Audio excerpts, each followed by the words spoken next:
सभी का इंस्पायर पे नेक्स्ट टॉपिक मिस्टर प्रेजेंटेशन। जी हाँ, fraud, coercion, undue influence, done.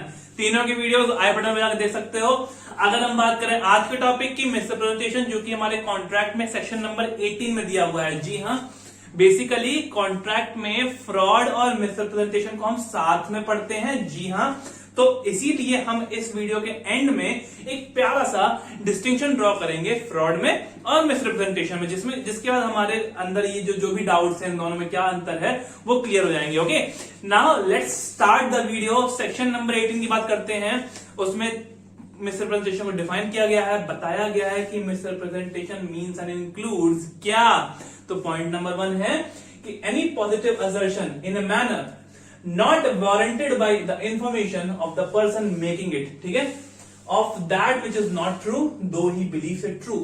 Ultimately भाषा थोड़ी ततर बतर है, लेकिन बात यही कही गई है कि a person who makes a positive assertion, कोई बात अगर वो कहता है, इनोसेंटली कहता है, भले वो उस बात में बिलीव कर रहा है कि वो सच है ना, लेकिन अगर उसकी वजह से वो ट्रू नहीं है, मान लो बात बेसिकली, अगर वो बेसिकली ट्रू नहीं है और भले वो उसको सच मानता है और ऐसा कोई रिप्रेजेंटेशन करता है जिसकी वजह से सामने वाला कुछ ऐसा एक्ट करता है जो उसको रॉन्गफुल गेन या रॉन्गफुल गेन इस वाली पार्टी को करवाता है, तो वो मिस रिप्रेजेंटेशन के अंदर आता है। ठीक है, यहाँ पे 3 पॉइंट्स हैं, तीनों कवर करना है। पहली वाली बात यही कही गई है कि पर्सन इनोसेंटली चाहे वो कितना भी करे, but if he does so this will be misrepresentation। Second point, any breach of duty without intent to deceive gains an advantage, है ना, मतलब कि यहाँ पे एडवांटेज कौन गेन कर रहा है, जो पार्टी मिसरिप्रेजेंट कर रही है। ठीक है,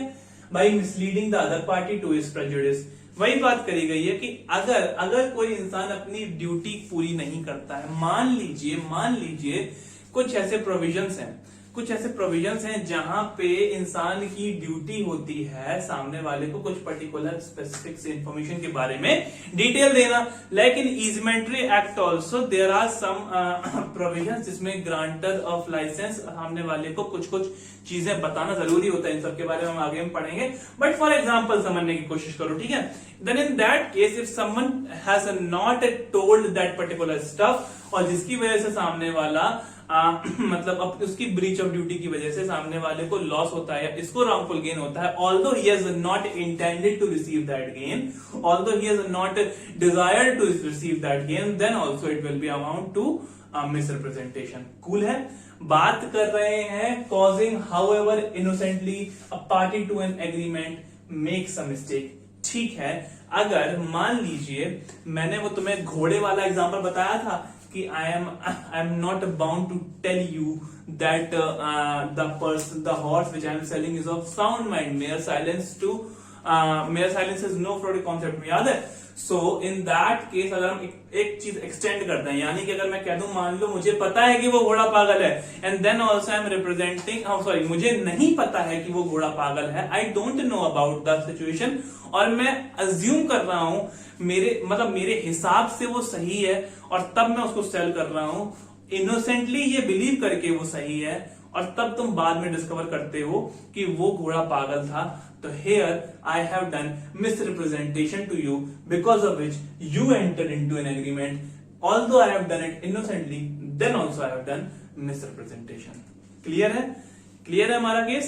अब मैं तुमको एक बहुत प्यारा सा केस तो बताऊंगा, डेरी वर्सेस स्पीक का। लास्ट वीडियो में डिस्कस किया था कि इसमें फ्रॉड के बारे में कोर्ट ने क्या ऐड किया। आज हम लोग इसके फैक्ट्स और इसमें फ्रॉड और मिसरिप्रेजेंटेशन को किस तरह से डिस्टिंग्विश किया गया इसकी बात करेंगे। तो हाँ जी, डेरी वर्सेस स्पीक में क्या होता है कि मान लो एक कंपनी है, बहुत सिंपल भाषा में समझाऊंगा, एक कंपनी है, उसने अपना प्रोस्पेक्टस निकाला और उसमें फला चीजें बताई इसमें। अब कंपनी के शेयर एक बंदे ने खरीद लिए। एक्चुअल सिचुएशन क्या थी कि कंपनी अभी पूरी तरह फुल फ्लेज्ड कंपनी नहीं बनी थी, कुछ डॉक्यूमेंट्स की मान लो अभी परमिशन ग्रांट होना बाकी थी कुछ बोर्ड से, लेकिन कंपनी को सब पूरा बिलीव था, कंपनी ऑनेस्टली ये समझती थी कि अब सब कुछ तो हो ही गया है, now there is no such problem, so company almost was clear about it. But what actually happened was the documents were rejected and company ultimately have to shut down or wound up, है ना। सो यहाँ पे share holder जो है, जिसने share खरीदे थे, वो कंपनी के ऊपर ये चार्ज लगाता है कि आपने मेरे साथ फ्रॉड कमिट किया, आपने मेरे साथ गलत किया, now you are liable to pay me damages. सो यहाँ पे कोर्ट कहता है कि यहाँ पे dishonest intention to deceive was not present, यानी कि ultimately fraud is not committed. So what is committed? Misrepresentation is committed because the company also honestly believed that it has come into actual existence because of the certain facts which were mentioned in that particular case. So here misrepresentation was done and fraud was not done. Clear है हमारा case? Misrepresentation और fraud में basically किसका आ रहा है? Intention. Intention है fraud में कुछ गलत करने की। जो भी हम बोल रहे हैं, जो भी हम कर रहे हैं, वो विद रॉन्ग इंटेंट कर रहे हैं, बट इन मिसरिप्रेजेंटेशन ऐसा नहीं हो रहा है। कूल है। अब हम बात करेंगे इन दोनों के बीच में डिफरेंसेस की, जो कि बहुत ही ज्यादा सिंपल है। तुमको नंबर वन डिफरेंस मैंने तुम्हें इंटेंट के बारे में बता दिया, फिर भी समझने की कोशिश करो। लाइन से चलते हैं कि द पर्सन बिलीव्स कि जो स्टेटमेंट वो कह रहा है वो गलत है, then also he is saying that so that सामने वाला पर्सन उसको मान के कुछ ऐसा एग्रीमेंट कर ले जिसकी वजह से वो रॉन्गफुल गेन पा सके। ठीक है, but here the person believes it to be true, यानी कि मैं बोल रहा हूं कि घोड़ा अगर अनसाउंड माइंड का है तो मुझे भी लगता है घोड़ा अनसाउंड माइंड, साउंड माइंड का है तो मुझे भी लगता है कि घोड़ा साउंड माइंड का है। ठीक है, point number 2, intention to deceive is there is no such intention to deceive. Clear है। Next is action for damages in tort. देखो, fraud is also considered a tort, and if one commits a fraud then also first number point वो voidable तो है ही है। ठीक है, voidable तो है ही है। also you have this action of damages which lies in torts, but in case of misrepresentation there is only the remedy that you can take that contract as voidable, और आपके पास कोई एक्शन इन फॉर डैमेजेस नहीं लाई करता है। ठीक है, समझ लो, कोशिश करो ना क्या हो रहा है मिसरिप्रेजेंटेशन में। एक तरह से एक गलती है, एक मिस्टेक कमिट हो रही है ना। मुझे ऐसा चीज लगती थी, मैंने उस चीज को ऐसा बोला, अब मेरे पास जो इंफॉर्मेशन थी वही तो मैं दूंगा।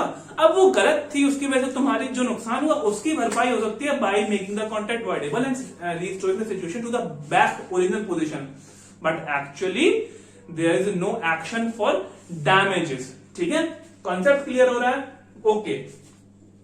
Accept fraudulent silence, no concept of ordinary diligence. समझने की कोशिश करो।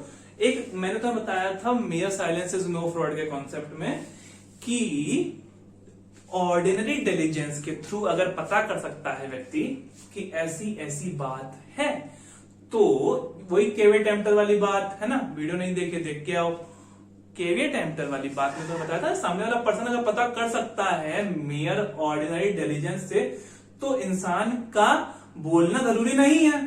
ठीक है, दैट इज अगर फ्रॉडुलेंटली वो चुप है ना, वही ड्यूटी टू स्पीक वाले ओबेरिमा फिडे, उन जैसे केसेस में अगर वो चुप है यानी कि फ्रॉडुलेंट साइलेंस है, तो ऑर्डिनरी डिलीजेंस की बात कह के इंसान एस्केप कर सकता है।